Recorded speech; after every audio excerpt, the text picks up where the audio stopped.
country should actually affect people in other countries. And I think this is the time for me to bring you in, Reno, because I think you've been quite vocal and deeply involved in several civic resistance movements in Nigeria, most recently the EndSARS movement. So I would like for you to tell us about the campaign, how it manifested and grew, and how it might actually impact Nigeria as we move forward. Well, thank you very much. I just want to say at the beginning that I am not the founder or the originator of the EndSARS movement. You know, it started and we've got qualified people on the ground who have been moving this, and I don't want to usurp what they started. However, I endorsed the movement early and I supported it with my resources. Now, here's the thing. You see, it's just like, you know, you have cold. A lot of people mistakenly think that cold is caused by cold temperatures. No. Now, the common cold is caused by a virus, the cold virus.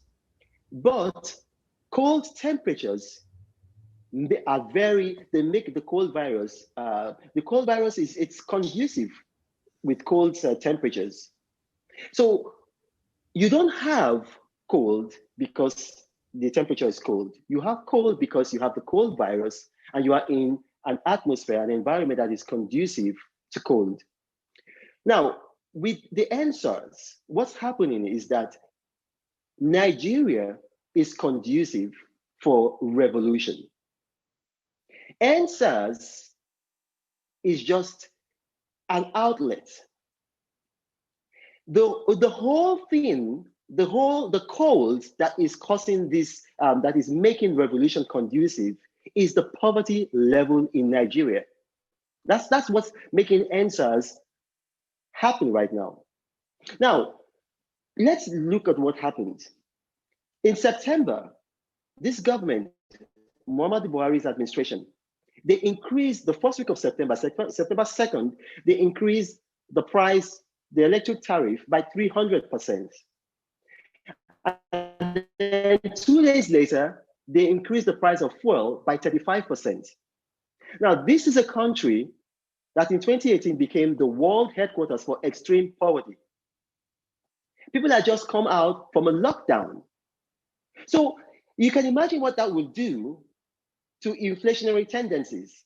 It affected the prices of food. Now, if you go back to the French Revolution, what sparked off the French Revolution? The French Revolution was sparked off because the people could not afford bread anymore. They went to the king, and then Marie Antoinette famously said, well, if you can't afford bread, why don't you eat cake? Now, the Nigerians, you know, like different civic leaders approached the Muhammadu Buhari administration, the Nigerian Labour Congress. They said, look, the people are already suffering and you're placing this burden upon them. Muhammadu Buhari did absolutely nothing, just ignored them, shunned the people. And then in Nigeria, right now, the universities, public universities, have been on strike for 9 months. At that time, in October, when EndSARS started, they had been on strike for 7 months.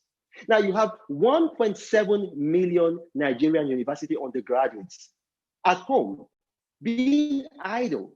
They had just been in lockdown. They had nothing to do. Now, I'm sure you've heard of Boko Haram. People all over the world, they've heard of Boko Haram. Boko Haram are, according to the Global Terrorism Index, the 4th most deadly terrorist group in the world. They've killed a lot of people. Now, the previous administration had a policy of an offensive policy, fighting them, getting them, and then trying them. Now, since this administration came in, not one Boko Haram terrorist has been tried. Instead, Muhammadu Buhari has a policy whereby he rehabilitates so-called repentant Boko Haram. Now, these repentant Boko Haram are not people that came out and said, okay, we are surrendering our weapons. No, these are people that the military has vanquished, and then they've taken them and then handed them over to the police. And then the government has given an order, no, don't send these people to jail, send them to a special camp where they are going to be trained at public expense. They are going to be fed at public expense in being rehabilitated. Now, a curious thing happened. While the country was so tense, the Muhammadu Buhari administration thought in their own wisdom that they could show on national television, national TV, they held a graduation ceremony for these so-called repentant Boko Haram. You know, it's thousands of them. They had a graduation ceremony, it was on national TV. They had food for them. They had they put them up in nice clothes, which the government paid for. Shoes.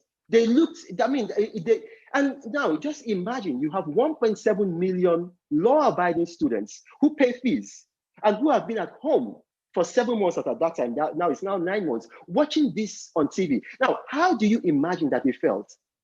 So it was this. The whole country was ripe for such a thing as this. And then on October 3rd, in a place called Ughelli in Delta State, where I'm from, the Nigerian police, EndSARS, killed a young man. And then his father, you know, the press went to, they were able to identify the father. And then the father talked to the press and he was so moving and he began to cry. And then it sparked off spontaneously civil unrest around the country. And obviously, to unify it, we came up with EndSARS, you know, and then it was the EndSARS movement, the EndSARS movement. One would have expected that as this was going on, Muhammad Buhari would have addressed the country immediately. He just failed and refused to address the country. I appealed to him to address the country. The opposition appealed to him to address his country. His own party, members of his own party appealed to him to address the country. He did not address the country. And so this thing went on and it went on and it went on. And then in Abuja, a young woman, this one, she's a hero, or rather a heroine, Aisha Yesifu and her group, they were attacked by the police. And so like it made the public very, very angry. And so it widened the protest. It really widened the protest. Now, here's the thing. When all of this was happening, neither the president or the vice president came out to say anything. Eventually, out of pressure, they said, okay, well, they'd listened to the demand, the 505 demands by the youths, and then they were disbanding EndSARS. But here's the thing, they had made that promise 3 times in the last 2 years. They had promised to disband SARS. So there was a credibility gap. Nobody believed that they were going to do this. Nobody believed that they were going to do this. And then obviously, this boiled over, you know, you see like what happened with the French Revolution. The first thing that the people said to do was they said to loot warehouses where there was food because they were hungry. As at 1700, the French population was 18 million. As at when the French Revolution started, that's 1789, the French population had grown from 18 million to 26 million. And so you see, like, there was really hunger in the land. You know, the economy could not sustain the population. And it caused a Malthusian tragedy. And obviously, you know, Reverend Thomas Malthus, he said that when you have the population of a country growing faster than the economy of the country, you're going to have social unrest like this. And that's what we're seeing in Nigeria. In 1960, Nigeria had a population of 45 million. The United Kingdom had a population of 56 million. As I speak to you today, Nigeria has a population of 206 million. The United Kingdom has a population of 67 million. So while the UK's population had grown by 12% in the last 60 years, Nigeria's population has grown by 450%. And then meanwhile, Nigeria 5 years ago was the 3rd fastest growing economy in the world. Nigeria, as of today, is the world headquarters for extreme poverty. So this administration took they took some unforced errors, very, very silly mistakes. Nigerian youths were watching. This country, they were on strike. The universities were on strike. 1.7 million youths were at home. And then the president refused to address them. Then he came out and said, okay, they had stopped SARS. And then within 24 hours after making this, they came up with a logo, they came up with a group, and they called it SWAT. Now, all they just did was to give EndSARS a different name. And then people said, no, look, this is ridiculous. We are not going to have this. And then the process continued. People began attacking warehouses because they were hungry, just like what you had during the French Revolution. And then, you know, in the French Revolution, it culminated with, I believe it was on July 14, 1789, the storming of the Bastille. And you saw it was the same thing in Nigeria, almost to a letter T. The protest, the police, they started infiltrating the protesters with hoodlums. Well, I released videos, a number of people released videos. We saw the police bringing hoodlums and asking them to attack legitimate EndSARS protesters. And so this spilled over, like it turned violent. They started attacking police stations, attacking prisons, freeing prisoners. And so it was basically bedlam. The country, particularly the south of the country, was, almost ungovernable. And then on October 20th, at Lekki in Lagos, the police came, and then the military came, and then they shot at protesters. We don't know how many people were killed, but what we know is that several people were killed. I provided evidence to the media. We had a group of people that were feeding the media with evidence. Of course, obviously, the government denied it. So that was the environment that led to EndSARS. But EndSARS is just a social movement. It really doesn't have a leader. EndSARS is a revolt against bad governance that is causing poverty in Nigeria.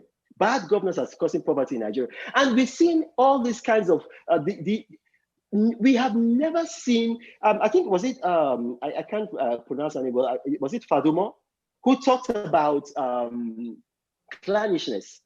The issue, why we're having so much bad governance in Nigeria, which is leading to poverty, is that we've never had a situation in Nigeria whereby our government has been so clannish. Now, in his first term, Muhammadu Buhari had a fairly broad-based government because he wanted to come back for a second term. Now, he was re-elected for a second term in disputed elections last year. And now we have the president, the chief justice, the senate president, that's the head of the three arms of government in Nigeria, all northern Muslim males. It's never happened before in the history of the country. The military, 90% of the military is headed by northern Muslim males. So we are seeing that there are no competent people. People are being put into positions because of their ethnicity. I'll give you a very good example. Now, 5 years ago, Nigeria was the third fastest growing economy in the world because our economy was professionally handled. We had, obviously, a lot of you, we know Dr. Mrs. Ngozi Okonjo-Iweala, about to be the first female Director General of the World Trade Organization, was the Minister of Finance. Muhammadu Buhari came in and replaced her with a woman whose highest educational qualification was a certificate from a London Polytechnic. We had a Minister of Agriculture, and under him, Nigeria had won an award from the International Food Policy Research Institute as being the only country in Africa to roll back hunger. And I believe he's Fadumo's boss. He's now the president of the African Development Bank, Akinwumi Adesina. Now, this man was replaced with a man who had a degree in French and who has no experience in agriculture. So the economy faltered completely. You know, the Naira became the fourth worst performing currency in the world. Inflation became double digit. When this administration came in, inflation was single digit. So it was all these factors coming together. And then the last straw was the increase in the price of fuel and electricity in the same week. That all these factors coming together instigated the EndSARS crisis. And I mean, I just need to tell people it's not yet over. A lot of people think it's over. It's still ongoing. Wow. Thank you so much, Rhino. That was